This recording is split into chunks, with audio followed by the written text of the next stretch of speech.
Halo sahabat Sakawarga, ketemu lagi di kanal ini. Selamat pagi, siang, sore, dan malam. Mudah-mudahan kita selalu dalam keadaan sehat dan selamat menjalankan ibadah puasa bagi yang sedang menjalankan ibadah. Hari ini istimewa karena ketemu sahabat baru nih, Kang Horis. Ya, Terima kasih Kang selamat sore. sudah mau hadir, dan sahabat lama Pak Anwar. Makasih. Nah, hari ini kita mau ngobrol, berbagi inspirasi, dan tentu saya akan banyak mendengar cerita inisiatif dari Kang Horis, terutama bagaimana perjuangan beliau nih membangun sekolah ya Kang, Iya, di sekolahan kampungnya. di kampung Gimana? sangat jauh sekali. Padahal sebetulnya cuma berapa kilo dari Jakarta ya? Iya, padahal mah udah lebih dekat lagi Jakarta, terus ke Bogor juga dekat banget kan gitu. Oke. Tapi itu sangat ketinggalan sekali di sana. Kampungnya di mana Kang? Kampungnya di Kampung Bojong, Kampung Bojong. Desa Oke. Cipinang, Kecamatan Rumpin, Kabupaten Bogor itu. Oh, Kabupaten Bogor. Oke. Kalau dari Bogor kota itu berapa kilo? Sekitar 50 kilo. 50 kilo 50 ya. kilo. Ke arah Dia ke arah Bogor. Kalau yang ke arah barat. ke arah bukan, kalau ke sana barat ya, ke timur berarti. Oh, ke timur. Ke timur. Dia daerahnya perbukitan kah atau? Jadi perbukitan, Oh, gunung, oke. pegunungan. Ya. Oke. Oke, nah boleh diceritain Kang gimana ceritanya nih, apa inisiatif awalnya bangun sekolah? Jadi waktu itu kita ngelihat anak-anak di sana di Kampung Bojong itu sampai mereka itu tidak memikirkan sekolah, yang penting hidup. Nah, kita bingung kan, ini bagaimana masa depannya kan gitu kan. Akhirnya saya punya inisiatif berserta, tentunya bukan saya sendiri ya gitu kan, berserta kawan-kawan, ini gimana gitu kan, supaya anak-anak ini bisa sekolah, minimal bisa baca tulis. Nah, akhirnya kami berinisiatif berserta Pak RT di situ ada ya, namanya Pak RT Mista ya di situ. Akhirnya membentuk sekolahan di rumahnya, gitu. Membentuk sekolahan di rumahnya sudah berjalan sampai bertahun-tahun, sampai bertahun-tahun, sampai 11 tahun. Jadi tidak ada perhatian sama sekali untuk pembangunan. Ini bagaimana nih? Karena apa? Akses dari sana, dari kampung itu ke sekolahan itu sekitar 5 kilo jauhnya. Oke, dan jalannya juga susah. Jalannya juga susah, mana licin. Jalannya memang tidak ada lagi kan gitu. Masih di pegunungan. Iya. Oke. Ya. Nah, setelah itu apa namanya? Berapa tahun tadi? 11 tahun. 11 tahun. Oke. Itu untuk SD berarti? Untuk SD. Oke. Jadi sekolahnya sekolah di rumah. Oke. Sekolah di rumah, kita inisiatif di rumah dulu tuh. Oh, nah, ada tenaga pengajarnya kita ambil dari sekolah induk. Sekolah induk. Nah, sesudah di sekolah induk, ya akhirnya belajar di rumah Pak RT itu, yaitu selama 11 tahun. Padahal harapan kami itu ada sekolahan, ini bagaimana? Karena kalau tidak ada sekolahan di sana di rumah Pak RT itu, mereka tidak mau sekolah. Karena jauhnya itu, mungkin bolak-balik capek, tidak ada kendaraan seperti itu. Nah, akhirnya kita inisiatif, datanglah saudara kita. Oke, nah jadi lanjut nih Kang ya. 11 tahun itu berarti yang diajarkan apa di rumah Pak RT itu? Baca tulis? Baca tulis saja. A, B, C gitu kan. Tapi kenapa itu inisiatif datangnya dari Kang Horis? Apa sih yang membuat Jadi kalau Kang Horis kita bergerak? Kalau kita sih gimana ya gitu kan, ngelihat anak cucu kita ke depan itu bagaimana kan gitu. Semakin zaman semakin maju, kalau kita tidak ada yang namanya sekolah, itu bagaimana anak-anak cucu kita ke depan? Takutnya anak kita bisa kawin sama mereka tapi tidak bisa baca tulis.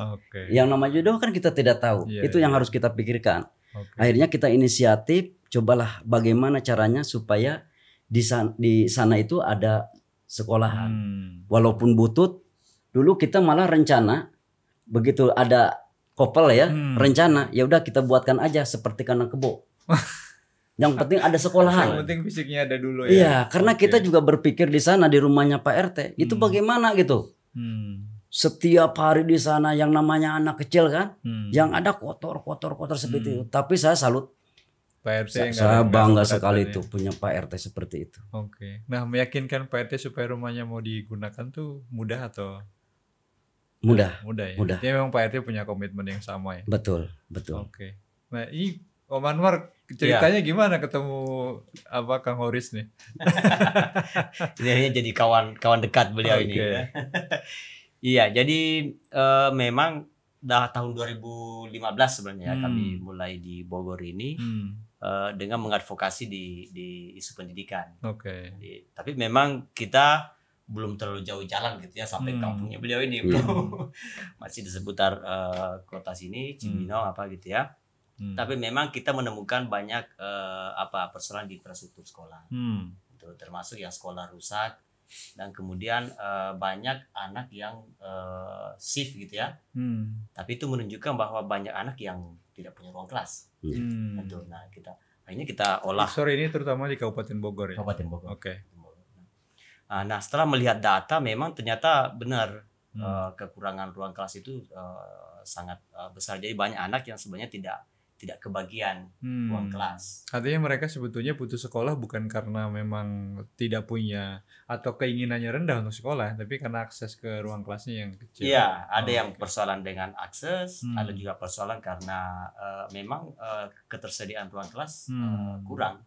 Jadi kita menghitung itu ada sekitar 1.000 ruang kelas kekurangan.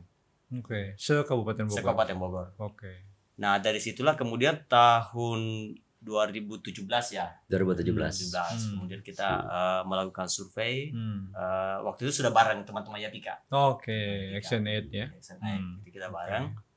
Ini yang sekolah aman ya? Sekolah aman. Oke. Nah, kita masuklah ke pelosok-pelosok itu. Di Rumpin itu kita menemukan ada beberapa sekolah yang mengalami kerusakan berat ya, sudah rubuh gitu. Rubuh. Tapi belum ditangani. Nah, sampai kita ke satu desa Cipinang itu. Tempatnya Kang Horis nih. Iya, tempatnya Kang Horis. Sebenarnya ada 2 yang kita temukan waktu itu di Rumpin itu. Ada satu yang masuk daerah Cigudak, agak jauh juga, terpencil. Terus ke kampungnya Pak Horis yang dekat ke BSD gitu, Tangerang.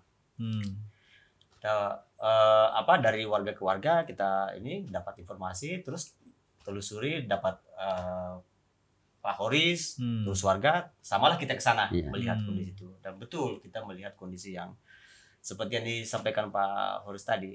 Jadi ada satu rumah, rumahnya warga situ, ternyata dia RT ya. Dijadikan sekolah. Jadi ada sekitar 125 kalau tidak salah anak waktu itu. Jadi sudah full memang sebenarnya. Jadi sebagai sebuah sekolah udah dari kelas 1 sampai kelas 6. Udah banyak. Di satu rumah. Di satu rumah itu. Jadi, di pinggir lagi. Di halaman-halamannya. Benar.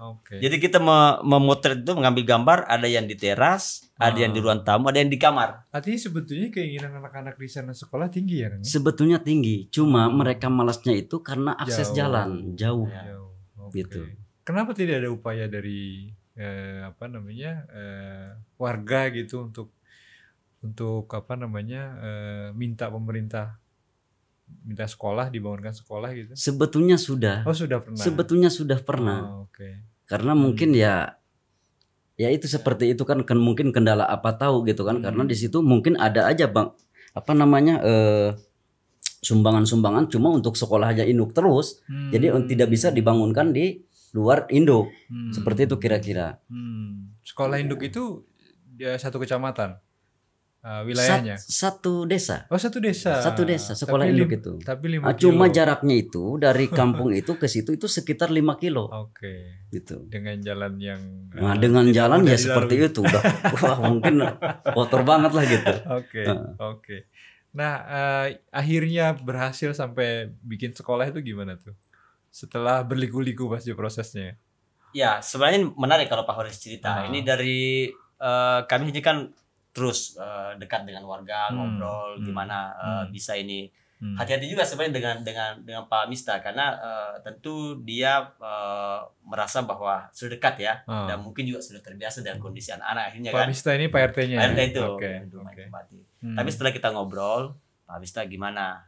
Apa bisa ini kita coba carikan tempat anak-anak yang layak gitu ya. Atau juga siapa tahu nanti juga kita bisa advokasi ke pemerintah daerah supaya ada ruang kelas yang layak gitu ya. Gitu. Nah ini Pak Mista oke, dia senang gitu ya sama istrinya. Istrinya juga patut kita ini apresiasi sebenarnya. Iya, dan itu bergulir kita ngobrol Pak RT terus Pak desa gitu ya. Kepala desa. Terus juga sempat kita bawa anggota DPR ya ke situ. Iya. Dan Kabupaten yang Bogor ya? Iya, dari Kabupaten Bogor. Tapi yang bagus kelihatan memang semangat warga ya, warga. Nah, akhirnya kita berembuk karena yang persoalan pertama waktu kita pikirkan adalah lokasi sebenarnya. Sambil hujan-hujanan kita rembuknya juga. Kita nggak peduli ada hujan itu waktu itu. Di pinggir jalan lagi. Jongkok-jongkok. Udahlah, yang penting kita buat aja, mau bikin kayak kandang kebo kayak mau bagaimana, yang penting kita punya sekolahan gitu. Iya. Itu yang paling penting. Nah, itu yang penting gitu. Oke. Nah, akhirnya gimana dapat lokasi itu? Nah, lokasi dari kita berembuk dengan orang desa juga ya waktu itu. Kemudian ada warga yang dia siap, ada tanah, ada lokasinya pas strategis, ada di pinggir jalan. Itu tanah siapa itu? Tanah warga ya. Tanah warga. Oke. Nah, terus Pak kepala desa waktu itu menyanggupi dari desa bisa memberikan berapa lah untuk berapa meter gitu kan. Kepada pemilik tanah dan tukar guling gitu, tapi nggak semuanya. Iya, tidak semua. Jadi warga itu Pak siapa sih? Pak Idis.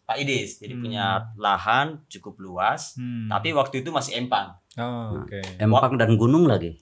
Udah empang di sininya gunung gitu. Jadi orang warga di sana juga tidak kepikir gimana caranya menyulap ini jadi sebuah lahan yang cocok untuk bangunan, karena kan sudah miring. Di bawah ini ada kolam. Nggak kepikiran gitu. Artinya tantangannya tidak berhenti saat sudah menemukan lokasi, tapi lokasi ditemukan, menjadikan itu jadi bangunan juga tantangan yang lain. Betul. Di situ sebetulnya ada dibilang stres segala. Mau bikin sekolahan kok di kolam. Udah gitu kita mau ngeratain juga, ini bingung mereka. Masyarakat itu bingung. Yang penting saya bilang setuju semuanya. Yang penting semangatnya jangan padam. Saya bilang itu kita kupas pakai cangkul. Ayo kita ratakan. Tebingnya. Kan di sini empang bukit ya, bukit. Kan di sini empang tentunya harus diuruk kan. Gitu. Akhirnya tebing yang itu kita kupas tuh. Kita kupas sama masyarakat di situ. Gotong royong ya. Gotong royong. Nah, tapi kemudian kita juga di situ ada kita kerjasama dengan perusahaan ya gitu kan. Awalnya dicangkul. Awalnya dicangkul. Capek juga kan cangkul. Capek mungkin nggak tahu berapa tahun kali kan gitu meratain itu. Nah akhirnya kita kerjasama gitu kan dengan perusahaan menyanggupi, ekskavator lah yang turun mungkin berapa ratus meter dari perusahaan kita kawal. Gimana ceritanya bisa kontak ke perusahaan itu kan? Ya karena kan kita juga kerjasama di sini, terutama warga di situ kompak.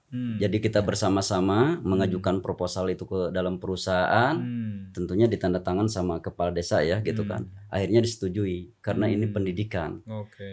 Gitu. Maka dibantu lewat ekskavator ya. Ekskavatornya. Nah, tapi sebelum itu sampai dapat tanah dengan lokasi yang unik tadi, ada kolam di pinggir bukit tuh gimana ceritanya kan? Jadi kita waktu itu berpikir kalau kejauhan mungkin tetap aja mereka tidak mau sekolah.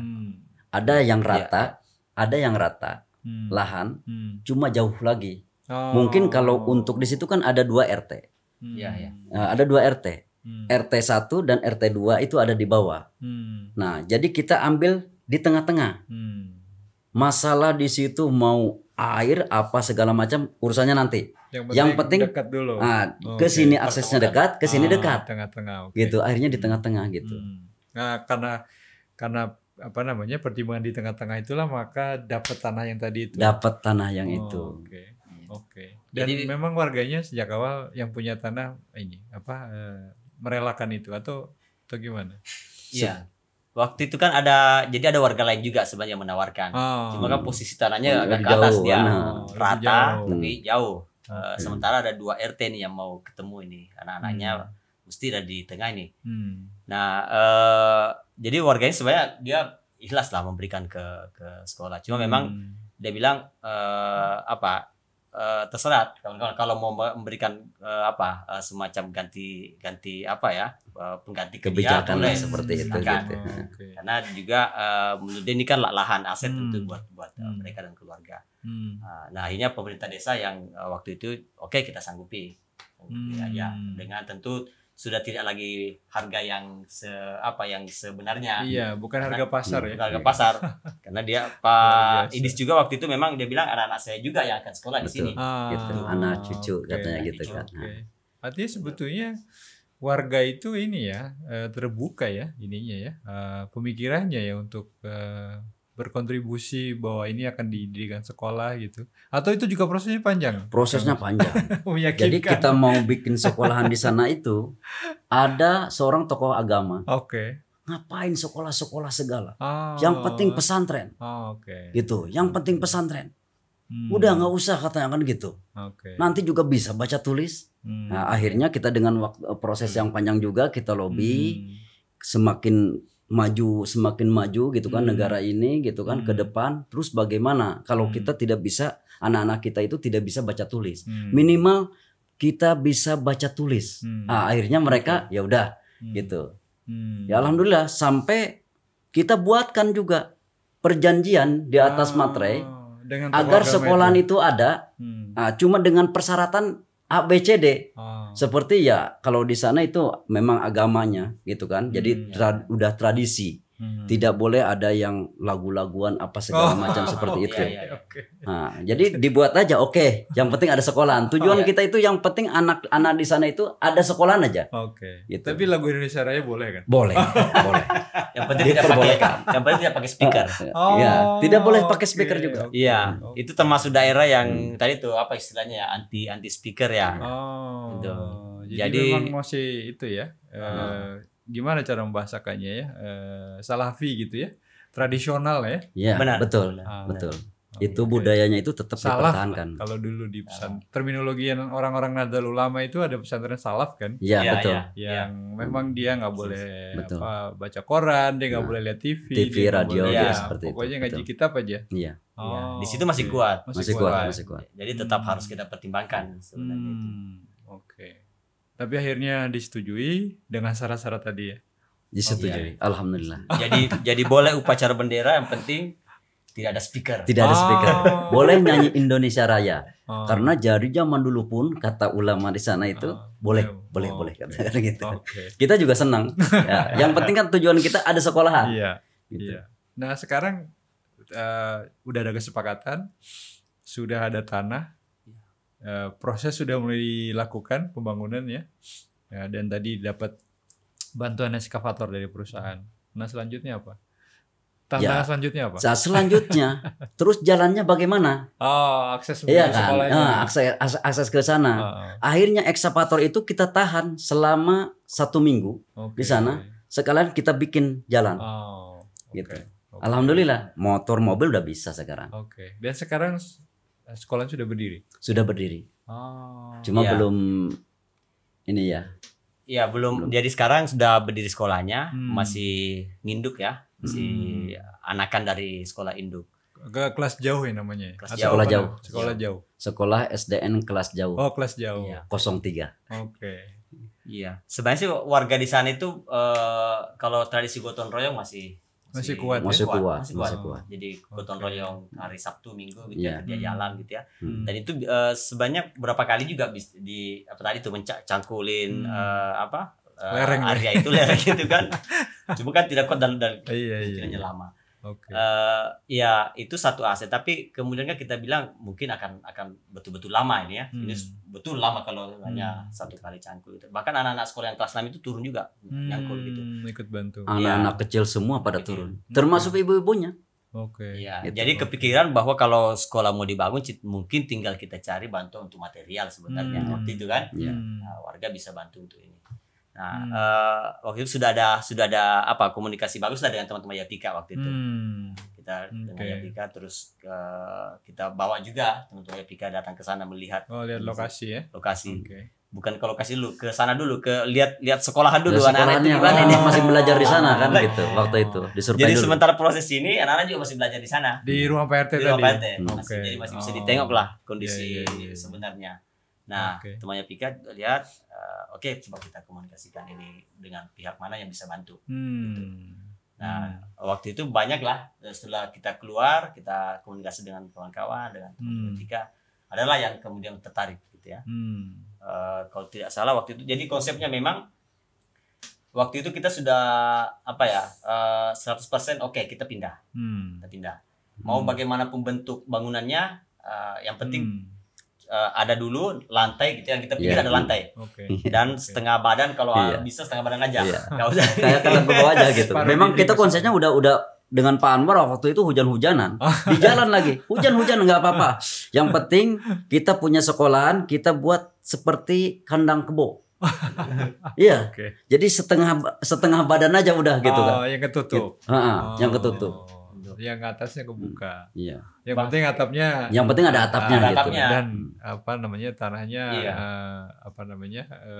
bagus ya. Iya. Maksudnya lantainya bagus. Bagus. Oke.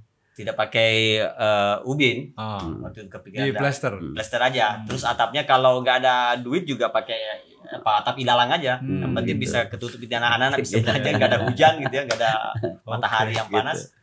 Nah, tapi 11 tahun itu, sorry saya balik sedikit. 11 tahun itu kalau ujian terus tes segala macam itu gimana cara ke sekolah Indo. Oke. Sekolah Indo. Jadi nanti kalau tes ke sekolah Indo. Gitu. Sehari-hari belajar di ruang PRT itu. Di ruang PRT itu. Pengajarnya juga dari sekolah Indo. Iya. Sekolah Indo. Jadi diantar sama orang tuanya ke sekolah induk. Untuk tes, untuk ujian. Oke. Jadi memang ijazahnya dari sekolah induk itu ya. Tetap di sekolah induk. Oke. Nah, sekarang tinggal berapa persen lagi nih prosesnya? Kalau sekarang ini jadi tadi itu jadinya sebenarnya waktu rencana hanya mau setengah badan gitu ya. Akhirnya full. Jadi ada kawan-kawan dari Gojek waktu itu malah sama hijab segalanya. Hijab terus radar Bogor juga ada. Nyumbang ke malah situ. Jadi banyak ya? Iya, akhirnya jadi satu bangunan penuh. Meskipun belum di belum di AC. Jadi plaster ada, belum di AC, belum dihalusin dindingnya ya? Belum. Itu. Nah, itu yang bangunan pertama. Yang bangunan pertama. Kita ada 2 bangunan. Jadi itu yang bangunan juga tidak berstandar. Jadi kalau sekolah itu kan 7x8 ya standar luasnya. Itu enggak. Itu kita bilang karena kan kita siapin aja 3 ruang kelas. Anak-anak bisa shift dulu. Dari sekitaran 12 meter itu bangunan kita bagi menjadi 4. Berarti dapat 3. Iya. Dan ada kontrakan gitu. Ada toilet. Ada toilet lagi samping sana kan. Ada toiletnya. Kayak rumah petak ya. Jadi rumah petak betul. Persis kontrakan. Persis itu dan masih ada pintu. Iya. Berjalan berapa bulan itu gurunya juga sudah bisa ngajar. Berarti sekarang udah pindah ke udah pindah. Bangunan baru ini. Udah pindah. Nah, setelah bangunan ini jadi masih karena kan kondisi ini masih belum layak sebenarnya. Apalagi ini namanya negeri kan gitu. Anak-anak belum inilah, masih banyak keluhan juga dari guru, sesak gitu kan. Maksudnya sempit. Anak-anak juga belum ini. Tidak ada kursi. Enggak ada kursi. Begini aja. Nggak ada kursi. Di bawah aja, di lantai aja. Lantai pakai ada yang bawa tikar gitu ya. Ada. Papan tulisnya diangkat gitu ya. Nyandar di dinding. Sudah selesai. Gurunya udah bisa ini. Udah bisa jalan gitu ya. Sering juga kita pakai untuk berembuk dengan warga, sering kita pakai tempat itu kelanjutan itu. Nah, lama-lama ternyata banyak orang yang ikut nyumbang peduli. Dari situ ternyata kan itu hanya menggunakan luas tanah sekitar 4 meter ya, 4 meter kali 12. Tapi masih ada depannya dari hasil hibah Pak Idis tadi ini yang dibantu Pak Desa. Itu masih panjang ke depan sebenarnya. Itu masih bisa kira-kira 2 ruang kelas. Nah, setelah beberapa pihak itu dengan juga bantuan teman-teman Yapika datang melihat ini masih bisa nih. masih bisa dua ruang kelas ini. Gimana kalau dibangun? Kita ngobrol dengan orang desa, warga desa, Pak Kepala Desa juga Pak Horis, terus dengan kepala sekolah. Kita ngobrol. Oke, bisa. Oke. Kita ini coba mulai. Jadi sekarang punya 2 bangunan. Sekarang udah punya 2 bangunan. Yang pertama tetap masih seperti itu, belum di aci. Nah, belum di aci sampai saat ini, sampai sekarang. Itulah aslinya. Sampai sekarang. Itu aslinya. Bila perlu jangan itu sampai kapanpun jangan. Biar jadi monumen. Iya, biar jadi monumen. Gitu. Oke. Termasuk ini juga masih belum ada atapnya. Plafonnya. Ada plafonnya. Nah, plafon belum ada. Nah, kalau yang bangunan kedua? Bangunan yang kedua sudah mulai berstandar. Jadi Oke. kita bangun itu perencanaannya udah mulai bagus. Kita juga karena sepertinya kan juga kontribusi masyarakat luas ini juga kelihatannya cukup bagus. Jadi kita buat gambar dan RAB yang bisa memenuhi standar lah, standar sebuah sekolah. Kita pakai yang punya Kemendikbud itu, kita rancangkan. Akhirnya sekarang udah jadi 2 ruang kelas. 2 ruang kelas untuk 6 kelas. Kelas 1 sampai kelas 6. Oke. 2 ruang kelas itu, terus yang ini kan masih dipakai yang tadi bangunan lama ini. Jadinya 4 ruang kelas. 4 ruang kelas. Yang 1 untuk ruang guru. Oke. Nah, itu untuk memenuhi 6 kelas, 6 kelas siswa kelas 1 sampai kelas 6 gimana caranya itu? Atau ada yang gantian? Gantian. Ada pagi, ada siang gitu. Okay. Kelas 1 dan 2 itu ya. Iya. 1 dan 2 itu kan pulangnya kan lebih cepat mereka. mereka. Iya. Kelas 1 dan 2 berarti 2 kelas. Iya. Oke. Nah, jadi Gantian sama kelas yang lain berarti, sorry. kelas yang lain 3 4. 3 4. Oke. Dan guru-gurunya juga berarti semakin ada tambahan dong. Guru-gurunya jumlahnya. Iya, sekarang 3 ya. 3 gurunya masih yang dari awal sekolah itu, induk. dari sekolah induk. Jadi waktu Jadi di guru rumahnya honor. PT pun sudah ada 3 orang guru. Iya. Masih awalnya 2 ya. Pak? Awalnya 2. Dua. Awalnya 2, sekarang udah tambahan karena kan Oke. Sekarang ada kalau kemarin itu kan cuma di rumah saja anggaplah 1 kelas kan seperti itu kan gitu. Oke. 1 kelas. Kalau sekarang itu udah ada 4 kelas. Oke. Gitu. Oke, jadi memang lebih tertata ya. Iya. Keren lah ini. Keren banget. Perjuangannya luar biasa. Keren banget. Teman-teman. Iya. Malah sempat waktu kita pembuatan lahan di sana, mungkin masyarakat bingung. Waktu itu tetap kendala ada. Masyarakat bingung kenapa gitu kan. Kok ini adanya di Lelegok kalau kata orang Sunda ya. Di Lelegok air ke situ gitu kan. Itu nanti kalau dibuatkan bangunan pun mungkin air jatuhnya ke situ semua. Air balik lagi. Nah, air balik ke situ. Tapi alhamdulillah. Jadinya Oke. proses penentuan lokasi itu kan memang agak lama ya itu waktu itu kita bincangkan. Karena memang lokasi yang ini adanya di pinggir jalan tapi pas berhadapan dengan sebuah bukit ya. Dan ada kolam. Dan ada kolam. Nggak kepikiran memang bahwa ini status, tapi ketika dilihat dari Jarak. posisinya, jaraknya, inilah tempat yang paling Yang ideal bagus, ya. Oke. Kalau yang sana lagi dia nanjak ini. Nanjak. Dan Jadi- dia lebih jauh. Iya. Nanjak menuju ke tempat yang awal. Rumah Pak Mista itu. Nanjak sekali oke. gitu. Nah, ini sudah rata sebenarnya. Kalau diturun itu udah rata di situ. Rata. Oke. Sudah enak. Nah, sekarang rencana kedepannya apa?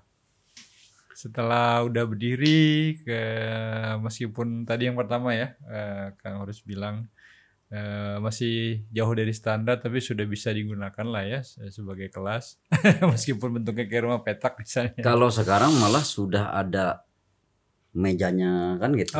Udah ada kemajuan dong. Gitu. Nggak kayak kandang kebo. Iya. Ya bagusnya mereka juga nggak tidur di situ.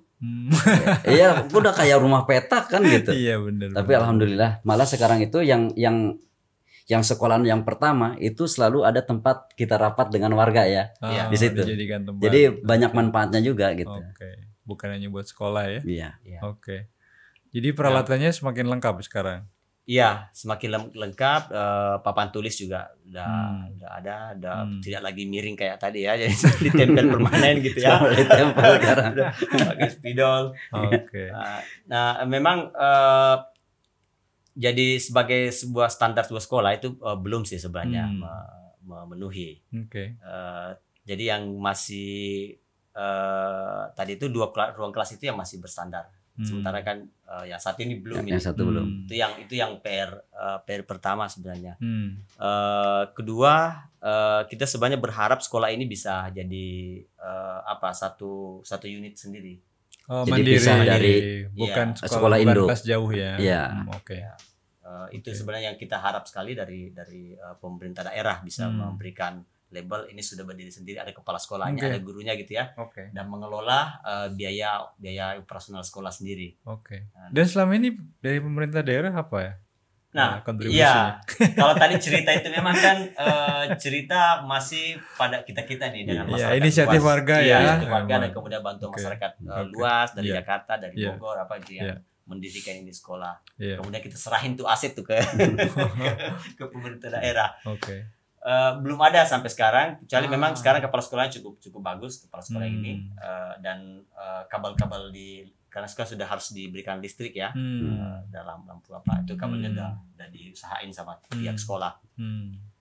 Terus kalau tidak salah juga gurunya itu udah ditambahin insentif lah, karena kan memang jauh. Betul. Rumah mereka jauh, dan tadi berapa kilo ya, 5 kilo 5 kilo dari sekolah Indo.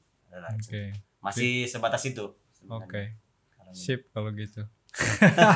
Terima kasih banyak nih, ceritanya luar biasa, inspiratif, dan saya kira ini satu bukti ya kalau kita punya keyakinan, kita memelihara mimpi, itu akan kayak magnet mendatangkan orang-orang yang sekeyakinan, yang satu kepentingan lah. Teman-teman sudah membuktikan kan, meskipun lokasinya terpencil. Mungkin Kang Horus di awal mungkin nggak membayangkan bahwa akan berdiri sekolah seperti sekarang gitu kan.